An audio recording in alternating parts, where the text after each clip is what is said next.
রাজধানী ছাড়ছে মানুষ, ঘরমুখো যাত্রী নিয়ে ছেড়ে যাচ্ছে বাস ট্রেন। যানবাহনের চাপ মহাসড়কে জমে উঠতে শুরু করেছে কোরবানির হাট। দেখছিলেন বিআরবি কেবল সংবাদ শিরোনাম, এবারে বিস্তারিত। প্রিয়জনদের সঙ্গে ঈদ আনন্দ উদযাপনে রাজধানী ছাড়ছে মানুষ। সকাল থেকে বাস টার্মিনাল, ট্রেন স্টেশনে ঘরমুখো যাত্রীদের ভিড়। অনলাইনে যারা টিকিট কিনেছেন তারাই প্রবেশ করতে পারছেন স্টেশনে। তবে যারা অনলাইনে টিকিট কিনতে পারেননি তাদের কথা মাথায় রেখে স্টেশনের বাইরে বিক্রি হচ্ছে স্ট্যান্ডিং টিকিট। এখন পর্যন্ত কোনো ধরনের শিডিউল বিপর্যয় ছাড়াই দেশের বিভিন্ন গন্তব্যে যেতে পারছেন ট্রেনের যাত্রীরা। রিপোর্ট করছেন SM ফয়েজ। স্বজনদের সঙ্গে ঈদ আনন্দ ভাগাভাগি করতে কেউ বাসে, কেউ ট্রেনে, কেউ বা গন্তব্যে ছুটছেন নদীপথে। তবে অনেকেই ট্রেনে ঈদ যাত্রা স্বাচ্ছন্দ্য বোধ করেন। আমরা টিকিট কেটেছি অনলাইনে 20 তারিখে। এখন বাড়িতে মা বাবা ভাই বোন আত্মীয়স্বজন সবাই আছে, তো আমরা সবাই একসাথে ঈদ করবো। সমস্যা হচ্ছে না, ইজিলি ভাবে যেতে পারতেছি।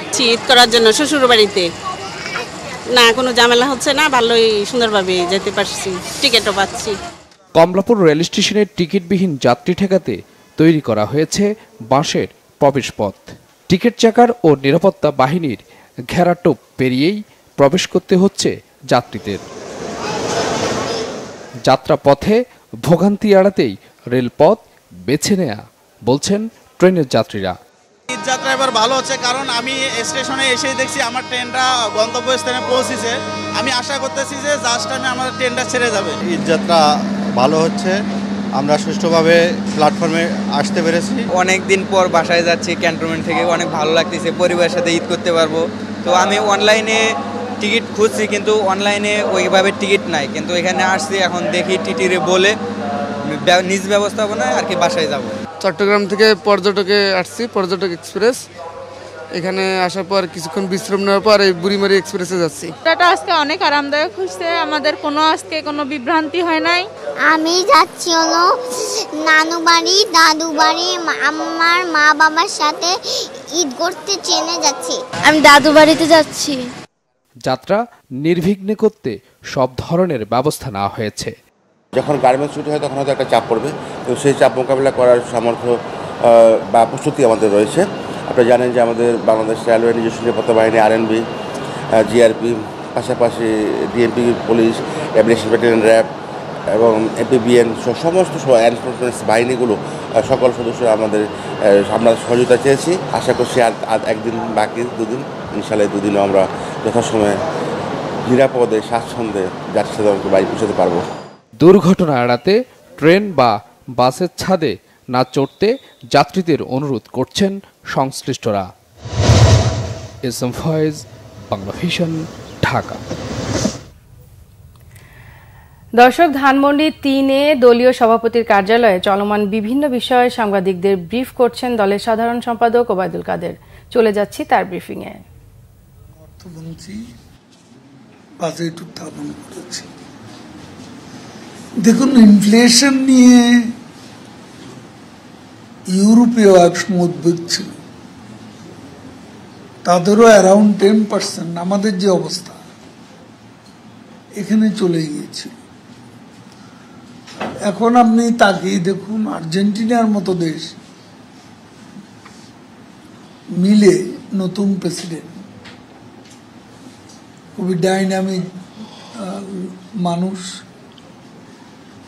সেখানে 300% এখন ইনফ্লেশন, 300। আরেকটি দেশ, খুব প্রভাবশালী দেশ, প্রেসিডেন্ট এরদোয়ানের কারণে দেশটি তুরস্ক, খুবই প্রভাবশালী দেশ বিশ্ব রাজনীতি। তুরস্কেও এখন 75% ইনফ্লেশন। আজকে শ্রীলঙ্কা, পাকিস্তান, আমাদের আশেপাশের দেশগুলো, তাদেরও ইনফ্লেশনের অবস্থাটা ভালো নয়। জিনিসপত্রের দাম আমি একটা সিঙ্গাপুরে একটা কাগজে দেখলাম যে পাকিস্তানি ছোট কাফে রাস্তার পাশে কফি বিক্রি করে। এই কফির দাম পাকিস্তানি কারেন্সিতে 400 রুপি।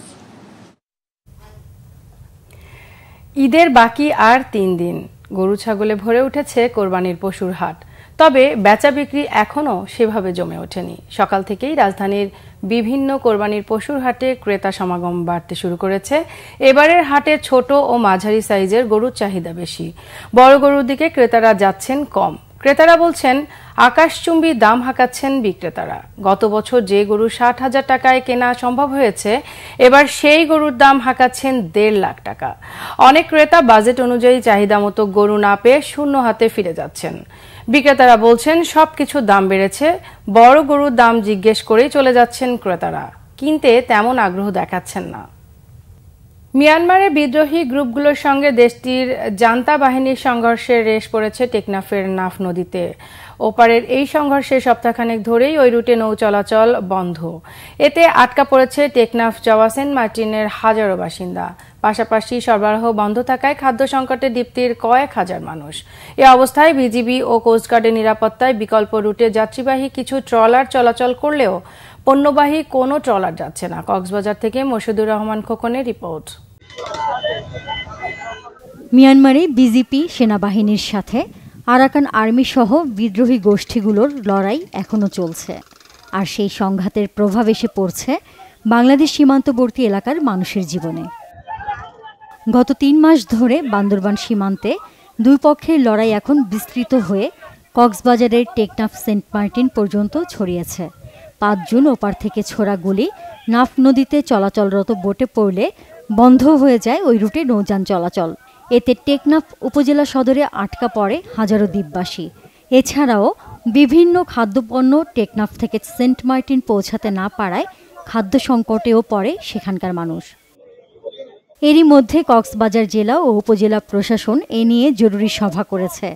পরে নাফ নদীর ঝুঁকিপূর্ণ নৌপথ এড়িয়ে বৃহস্পতিবার সেন্ট মার্টিন দ্বীপের জেটিঘাট থেকে 3টি ট্রলারে 3 শতাধিক মানুষ টেকনাফ পৌঁছেছে। তাদের নিরাপত্তায় ছিল বিজিবি ও কোস্টগার্ড। সেন্ট মার্টিনে যাওয়ার উদ্দেশ্যে রওনা হলেই ওই নাককন্ডিয়া চরে থেকে গুলি মারামারি শুরু হয়। ওইখান থেকে অতটুক যেয়ে আবার ব্যাক আসতে হয়। অবশ্যই আমরা এখান থেকে মুক্তি পাবো, তার কোনো সীমা নাই। আমরা সরকারের কাছে, জেলা প্রশাসনের কাছে এ ব্যাপারে হস্তক্ষেপ কামনা করছি। বোমা নিক্ষেপ করতেছে মিয়ানমার থেকে, তারপরে সোজা আসলো না, এখান থেকে ঘুরে আসলো। আমরা যেতে পারতেছি না। 7-8 দিন হয়েছে সেন্ট মার্টিনের উদ্দেশ্যে রওনা দিতে চাইছে, আজকেও গুলি করছে। টেকনাফের ইউএনও জানান, নাফ নদীতে নৌ চলাচল নিরাপত্তার কারণে বন্ধ থাকলেও সেন্ট মার্টিনে আটকে পড়াদের বিকল্প ব্যবস্থায় ফিরিয়ে আনা হয়েছে। মিয়ানমার বর্ডার থেকে এই চলাচলকারী বোটগুলো লক্ষ্য করে গুলি করা হচ্ছে। কক্সবাজার থেকে বালখেড়ের মাধ্যমে যেন আপনার খাদ্যদ্রব্য পণ্য আর কি সেখানে সেন্ট মার্টিনে পাঠানো। এখন ক্রাইসিস মিয়ানমার সমস্যার কারণে আসলে মিয়ানমারে যে প্রবলেম, সেই সমস্যার কারণে আমাদের অনেক প্রবলেম ফেস করতে হচ্ছে। এদিকে নাফ নদীর মিয়ানমার অংশের কাছে 2 দিন ধরে দেখা যাচ্ছে বড় ধরনের একটি জাহাজ। সেই জাহাজ আর মিয়ানমারের স্থলভাগে বুধবার দিবাগত রাত থেকে বৃহস্পতিবার বিকাল পর্যন্ত গোলাগুলি হয়েছে। বিস্ফোরণের শব্দ ভেসে আসে টেকনাফের সীমান্তবর্তী এলাকায়। Bangla vision news desk. এই ছিল এখনকার মতো। পরের সংবাদ দুপুর 2টায়, এর আগে 1টায় রয়েছে নিউজ টপ 10 দেখার আমন্ত্রণ রইল। এছাড়া বাংলা ভিশন সংবাদ ও সংবাদ সংশ্লিষ্ট অনুষ্ঠান দেখতে ভিজিট করুন www.bbnews24.com ও facebook.com/banglavisionnews এবং সাবস্ক্রাইব করুন youtube.com/banglavisionnews। এতক্ষণ সাথে থাকার জন্য ধন্যবাদ সবাইকে।